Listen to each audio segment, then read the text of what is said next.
Welcome to Security with Scott. I'm Scott Beck, CEO of Beck Tech, a co-star on the Amazon Prime documentary Cybercrime, and two-time best-selling international author. Got a new book coming out, a little bit of a secret. It hasn't really been pushed around very much, but it's going to be called You and Me Against the World. We're going to be talking about this, or I'm going to be talking about cybersecurity in the book, but I digress. Today is Friday. I try not to say the days on the videos because you never know when you're actually going to be watching this, but very interesting. I was on the phone today with a client, and they were asking certain questions about two-factor authentication. If you don't know what that is, that would be like when you're trying to log into a website on the internet. Of course, you need your username and your password. That's one piece of authentication.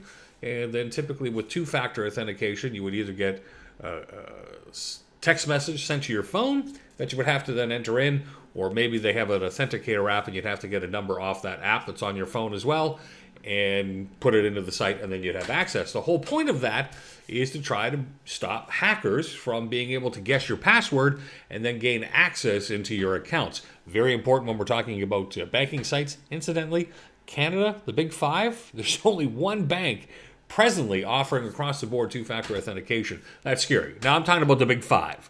All right, so I'm not talking about any of the credit unions of that, but of the Big Five banks, only one of them in Canada is actively offering two-factor authentication in Canada.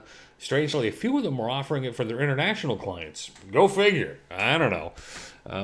But it's something to be watching for, because two-factor authentication gives you some extra protection. So I'm getting a little off track. So the question came up today was, okay, so I've got two-factor authentication in, but Scott, did you hear about the news about that teen from Montreal?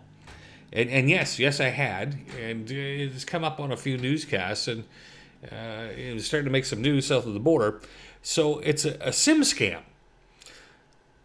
This group of cyber criminals, where this 19-year-old from Montreal is part of, they're alleged to have stole, get this, $50 million in the U.S. That's 50 million, and another 300,000 in Canada using this SIM swap scam. Now, this can be done a couple of different ways, and I don't want to go into great detail, but they could call your cell phone provider and pretend to be you using information, if they've been on your social media and you've put too much information out there, or maybe they've actually created. You ever see those quizzes where it says, hey, where were you born? What was your mother's name? They'll have this, it'll seem like fun little quiz you can pass around. Well, the guy that originates that gets notified every time that gets passed on and gets filled out. So if I was a hacker, I might create one of these little ditties to put out there and have it spread. And if it goes viral, I'm going to get a lot of people's personal information. I can then use that information to potentially fool a phone provider into thinking that I am you. And once I have them fooled that I am you, I can have that SIM card swap. So basically it goes like this. Hey, phone provider, my name is Scott, and I just bought a new phone, and I need a new SIM card, and I've got the SIM card number here. Can I get them swapped? And they'll swap. So now, if you try to do two-factor, or if the bad guys try to go to your bank account, guess where that two-factor authentication is going to? To the hacker's phone now, because according to your phone provider, the hacker is now you. Anything that was being sent to that number is going to them.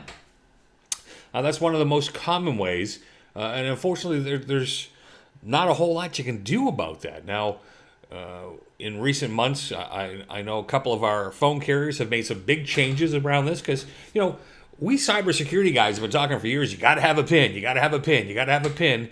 And then suddenly you call in and you get some human error on the phone carrier side. And I say, hey, I'm calling Scott, and I need this all done. And they don't ask for the PIN. And it lets this transfer happen. And that can be, clearly some bad news to the tune of $50 million down south of the States.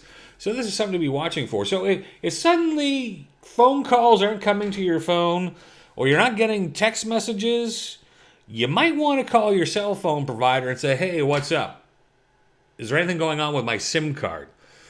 Because that could be a warning sign. So this is happening. Kudos to law enforcement.